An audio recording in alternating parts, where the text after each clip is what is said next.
नमस्कार दोस्तों, हर हर महादेव, राधे राधे। तो कैसे हैं आप लोग? आशा करती हूँ अच्छे होंगे, मस्त होंगे, स्वस्थ होंगे। तो फ्रेंड, इस वीडियो में हम बात करने वाले हैं कि खरमास के जो महीना होता है उसमें हमें कौन से कार्य करने चाहिए और कौन से कार्य हमको नहीं करने चाहिए। कौन से कार्य शुभ होते हैं, कौन से कार्य अशुभ होते हैं, जिससे हमारे घर में नकारात्मक शक्ति का वास होता है और हमारे घर में बरकत चली जाती है, बिल्कुल भी बरकत नहीं रहती है। तो फ्रेंड, बता दिया जाए कि शास्त्रों के अनुसार खरमास जो होता है वो हमारे जो सूर्य देवता होते हैं वो जब धनु राशि में प्रवेश करते हैं, जिसकी वजह से खरमास का महीना चालू होता है। जिस दिन वो धनु राशि में प्रवेश करते हैं उसी दिन से खरमास का महीना शुरू हो जाता है। इस बार जो खरमास है वो 16 दिसंबर से शुरू होकर 14 जनवरी तक चलेगा। 2025 14 जनवरी 2025 तक चलने वाला है।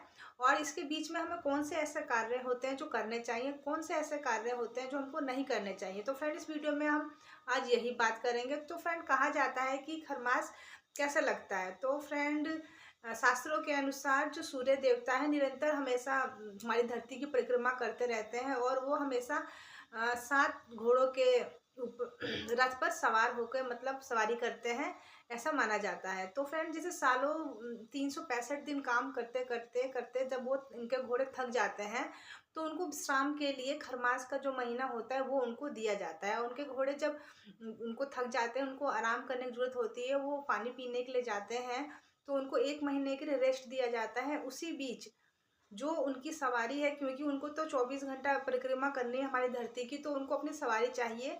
तो इसीलिए उनको खर की सवारी दी जाती है। खर मतलब कि गधों की सवारी दी जाती है, जिससे कि हमारे जो कार्य होते हैं वो धीमी गति से होने लगते हैं।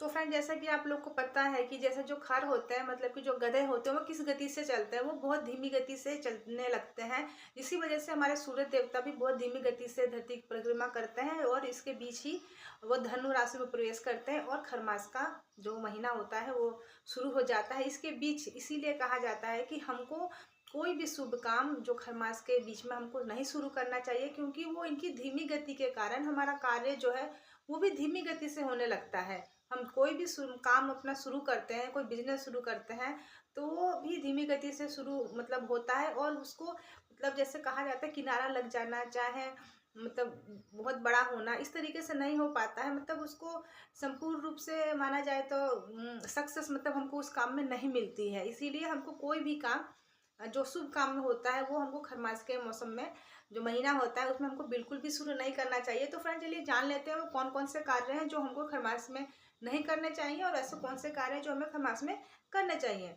तो फ्रेंड, मैं आपको 5 वो चीज़ें बताऊंगी जो कि हमें खरमास में नहीं करने चाहिए। तो फ्रेंड, सबसे पहली जो जो बात है वो है कि मांगलिक और शुभ कार्य, जो मांगलिक और शुभ कार्य होते हैं वो हमको खरमास में बिल्कुल नहीं करने चाहिए। जैसे कि शादी ब्याह हो गया, मुंडन हो गया, सगाई हो गया, गोना हो गया, जैसे ये सब जो कार्य होता है, जो शुभ कार्य होते हैं, मांगलिक कार्य होते हैं, हमको खरमास के मौसम में, खरमास के महीने में बिल्कुल भी शुरू नहीं करने चाहिए, क्योंकि इसको सक्सेस होने का बहुत कम चांस होता है। इसीलिए हमको बिल्कुल भी मांगलिक कार्य जो होते हैं बिल्कुल हमको नहीं करने चाहिए। और फ्रेंड, हाँ, जैसे बर्थडे वर्डे किसी का आ जाता है तो वो मना सकते हैं, लेकिन जो नया कार्य है वो हम उसको शुरुआत हम नहीं कर सकते हैं।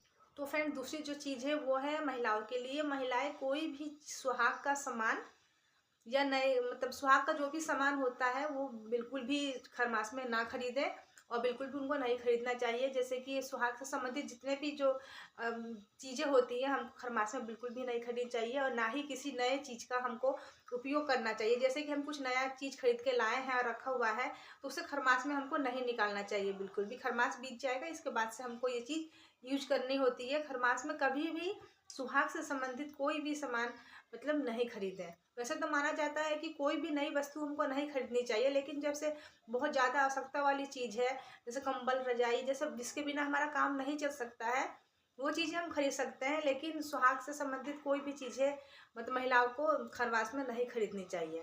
तो फ्रेंड, तीसरी चीज़ की जो बात करते हैं वो चीज़ होती है कि बेटी बहू जब भी हमारी घर में आई होती है, मायके में है चाहे ससुराल में है, तो उनको खरमास के महीने में कभी भी अप डाउन नहीं करना चाहिए। जैसे ससुराल से मायके गए तो मायके से ससुराल गए, ऐसा बिल्कुल भी नहीं करना होता है।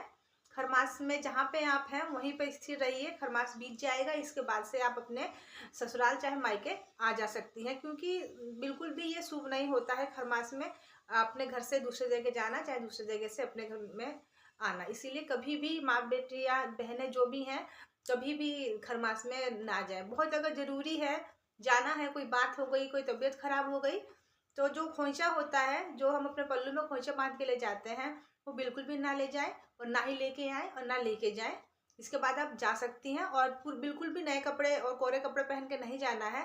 पहने हुए कपड़े पहन के हम जा सकते हैं, लेकिन जो नए वस्त्र अगर हमको मिल रहे हैं वहाँ से, तो हमको उसको पहनना नहीं है, उसको लेके रख लेना है। तो फ्रेंड, चौथी जो बात करें वो चौथी चीज़ होती है कि हमें कभी भी खरमास में कभी भी नए घर का निर्माण, चाहे नई भूमि खरीदना, भूमि पूजन करना, बच्चे का मुंडन करवाना, ये सब बिल्कुल भी हमको नहीं करना चाहिए। नया जो शुभ रोजगार जो होता है, जो रोजगार हम करते हैं, जो कार्य करते हैं, चाहे करना चाह रहे हैं, तो उसका कभी भी शुरुआत हमको खरमास में नहीं करनी है। खरमास बीत जाने के बाद हम अपने रोजगार शुरू करेंगे, चाहे अपने घर बनवाने का काम शुरू करेंगे, लेकिन खरमास के बीच में कभी भी नए काम का शुरुआत, मतलब शुभ काम का शुरुआत, रोजगार की शुरुआत हमको नहीं करनी है। विशेष करके हमें अपना घर का निर्माण बिल्कुल भी नहीं करवाना है खरमास के दौरान, और नई गाड़ी वगैरह भी बिल्कुल नहीं खरीदनी होती है। मतलब कुछ भी जो शुभ काम होता है वो हमें बिल्कुल खरमास में नहीं करना चाहिए, जिससे कि हमारे जो काम अगर हम स्टार्ट कर लेते हैं, हमारे घर में बरकत नहीं होगी, हमारा काम वो सक्सेस नहीं हो पाएगा। इसीलिए शास्त्रों में जो खरमास के महीने में जो नए काम का शुरुआत होती है वो मनाही होती है। हमको बिल्कुल भी नई गाड़ी, नई भूमि पूजन, घर का निर्माण, नया रोजगार, व्यवसाय, हमको बिल्कुल भी बिजनेस चालू नहीं करना है। इसीलिए हमको खरमास में ये सब नहीं करना है। और फ्रेंड, पांचवी चीज़ की बात करें, वो होती है बहुत विशेष और महत्वपूर्ण बात है, वो होती है फ्रेंड फूल झाड़ू। हमें खरमास में कभी भी फूल झाड़ू नहीं खरीदनी होती है।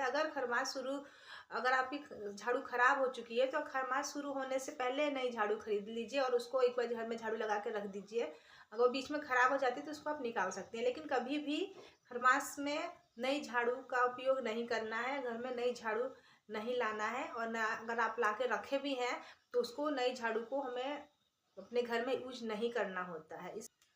तो फ्रेंड, इससे क्या होता है कि अगर हम अपने घर में नई झाड़ू लेके आते हैं, तो हमारे घर में झाड़ू के साथ साथ जो नेगेटिव एनर्जी होती है वो उत्पन्न होने लगती है। हमारे घर से माँ लक्ष्मी रुष्ट होकर चली जाती है, बरकत चली जाती है, घर में सबका स्वास्थ्य बिगड़ने लगता है, क्योंकि माँ लक्ष्मी का प्रतीक झाड़ू माना जाता है। इसलिए झाड़ू की बहुत मतलब विशेषता होती है हमारे ग्रंथों में, चाहे हमारे मतलब जो भी जीवन में बहुत होती है, क्योंकि साफ सफाई से संबंधित ये चीज़ है। और जहाँ साफ सफाई रहती है वहाँ माँ लक्ष्मी का वास होता है। इसीलिए कभी भी झाड़ू को पैर से नहीं लगाना चाहिए, पैर से ठोकर नहीं मारना चाहिए, और कभी भी झाड़ू को सबके सामने नहीं रखनी चाहिए, हमेशा छिपा के रखनी चाहिए, ऐसी जगह पे जहाँ सबकी नज़रें ना पड़े।